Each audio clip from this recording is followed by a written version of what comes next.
Fala galera, sejam muito bem-vindos a mais um vídeo. Hoje eu gostaria de falar um pouquinho a respeito da Netflix e dos gastos da empresa que deram bastante o que falar nessa última semana, e eu queria falar um pouquinho a respeito desse assunto com vocês, abordando principalmente os gastos internacionais do serviço. Então, vamos lá!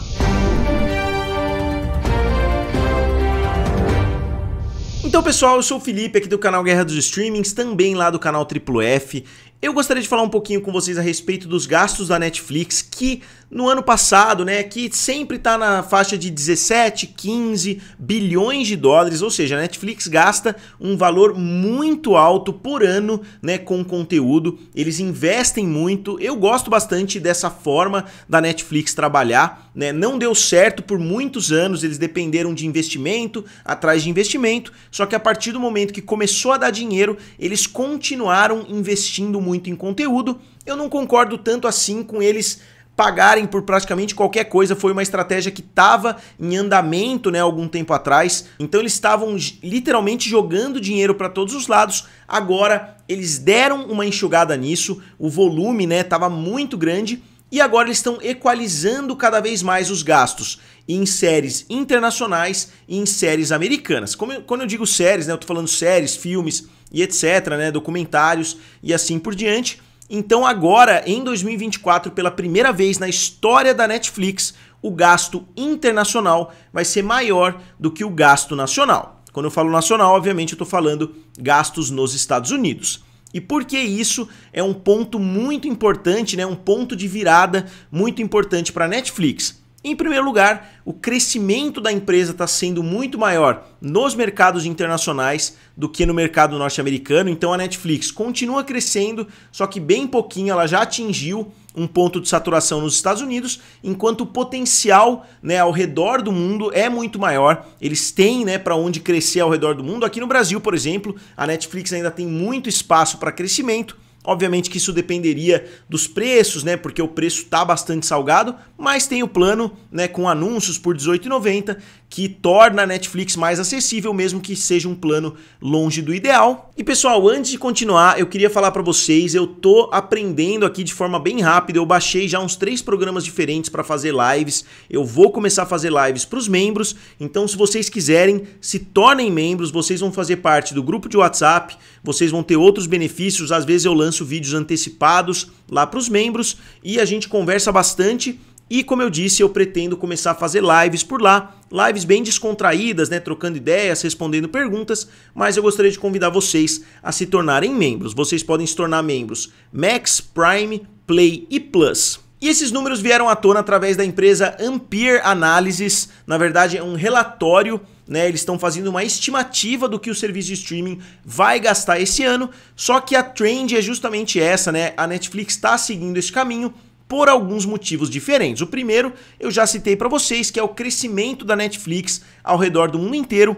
O segundo é o custo das séries nos Estados Unidos contra o custo das séries mundialmente. Se vocês olharem as grandes séries, as séries que envolvem efeitos especiais e assim por diante, elas tendem a custar muito dinheiro se elas forem séries feitas nos Estados Unidos. Então as séries custam muito mais por vários motivos, por causa dos sindicatos, por causa da indústria já ser muito mais estabelecida. Se você vai fazer um filme ou uma série em Los Angeles ou em alguma grande cidade, você tem que pagar um valor muito maior. Os atores já são mais bem pagos, Normalmente, se você vai fazer uma série americana, você tem que trazer talento, que já tenha um renome, ou pelo menos você tem que se adequar, a tudo ali que os sindicatos pedem e assim por diante. Enquanto internacionalmente você consegue produzir séries de forma muito mais barata, séries que não necessariamente vão ser grandes sucessos, só que aí o risco é muito menor. A série óbvia, da gente citar no momento desse é Round 6, ou lá nos Estados Unidos, Squid Game, que foi um enorme sucesso, a maior série de todos os tempos para a Netflix. É uma série coreana que custou muito pouco para ser produzida, eu posso estar enganado, mas foi algo abaixo dos 25 milhões de dólares. É um episódio da série do Senhor dos Anéis.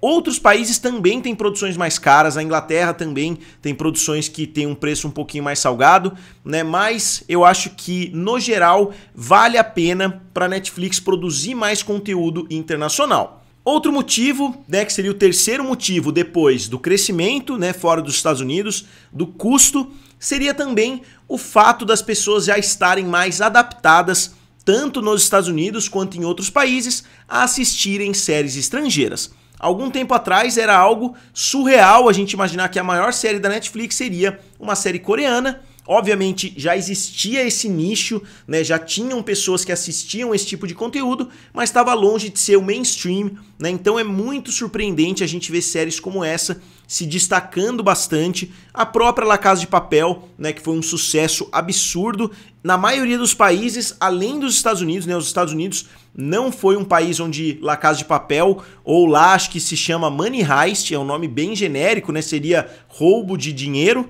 Né? A série não foi um sucesso nos Estados Unidos, mas dominou completamente o restante do mundo. Então eu acho que a Netflix percebeu que eles conseguem fazer séries mais baratas, séries que têm um alcance muito grande também, e que se a série conseguir transpor, né, uma determinada barreira de língua ali, né, de idioma, ela vai ser um sucesso também nos Estados Unidos. A série Squid Game é um sucesso gigantesco no mundo inteiro, inclusive nos Estados Unidos, então às vezes você consegue investir em 10 Squid Game ao invés de fazer uma série muito grande, né, com grandes atores e assim por diante. A gente está vendo a Amazon, por exemplo, fez a série do Senhor dos Anéis. Eu particularmente não achei ruim, né, muitas pessoas odiaram, falaram bastante a respeito. Eu não achei tão ruim. Teve a outra série que eu achei bem fraquinha, né, que foi a série de espionagem ali dos irmãos Russo, que foi uma série com um orçamento de praticamente 300 milhões de dólares. Então eles estão investindo muito em poucas séries.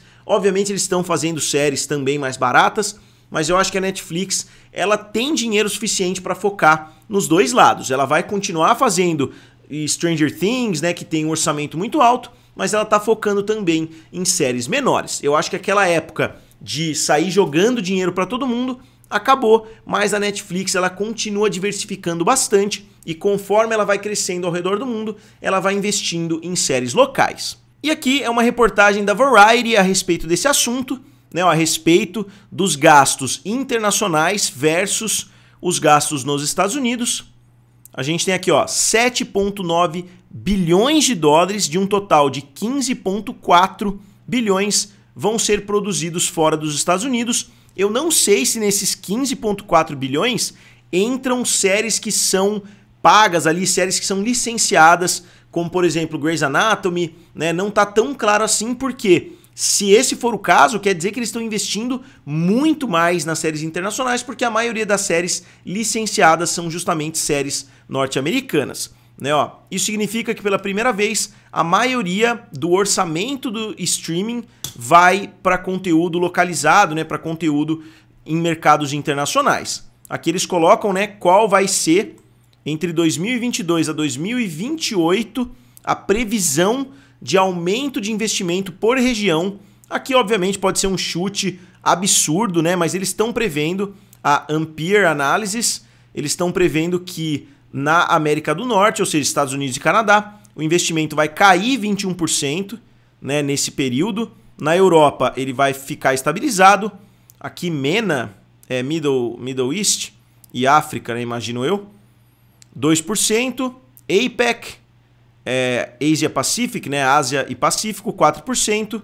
Aqui eu não sei esses códigos todos, 6%, 10%, 19% e 44% de aumento globalmente, né? Então na América do Sul eles pretendem aumentar em 19%. Pretendem não, né? Isso aqui é uma previsão da Ampere Analysis. Então eu acho que esse é um aspecto que os outros serviços ainda têm bastante para aprender com a Netflix, porque se você olhar os grandes sucessos da maioria dos outros serviços são sucessos norte-americanos. Obviamente é muito mais difícil você ter uma estrutura. A gente está vendo a HBO Max, que agora virou Max. Faz muito tempo que eu estou falando a respeito, né? Beleza Fatal, sei lá qual que é o nome, da novela que ia sair. Eles pegaram vários atores globais, etc. Ainda não saiu do papel, né? Isso vale também para outros serviços. O Disney Plus produz muito pouco conteúdo, né, brasileiro. Eu estou falando do Brasil porque é óbvio que é o território que a gente mora, né? Então eu acho que os outros serviços estão tendo sérias dificuldades em trazer conteúdo nacional E não só conteúdo nacional, né? Tem a série Shogun agora, que parece ser ótima, mas parece ser uma coprodução. Eu não assisti ainda, eu tô bem animado para assistir. Mas eu acho que é de extrema importância que os outros serviços comecem a produzir conteúdos que não envolvam necessariamente atores americanos, porque a gente está vendo que na Netflix isso funciona muito bem. Eu poderia citar aqui mais algumas séries que eu assisti, aqui de cabeça assim é um pouco mais difícil de lembrar, mas tem muitos filmes em espanhol, tem muitos filmes em outras línguas, né, em coreano, como eu disse, acho que seria o segundo maior talvez, né, em termos de produção, coreano, espanhol e obviamente o inglês. Então eu gostaria de saber a opinião de vocês a respeito desse assunto, o que vocês acham dessa internacionalização da Netflix, desse crescimento no investimento da empresa. Eu não acho ruim eles reduzirem o que eles vêm gastando em território americano, porque a gente vê a quantidade de conteúdo abaixo das expectativas que a Netflix tem lançado, né? Reality shows aos montes, né? Tem muita série, muito filme ruim. Se eles quisessem quebrar o contrato, por exemplo, com o Adam Sandler para economizar um pouquinho, investir em conteúdo internacional, também não acharia ruim, porque os filmes que têm saído são bem fraquinhos, né? Então eu gostaria de saber a opinião de vocês a respeito desse assunto. Como sempre, digam aqui nos comentários, curtam o vídeo e se inscrevam no canal. Valeu e nos vemos em breve.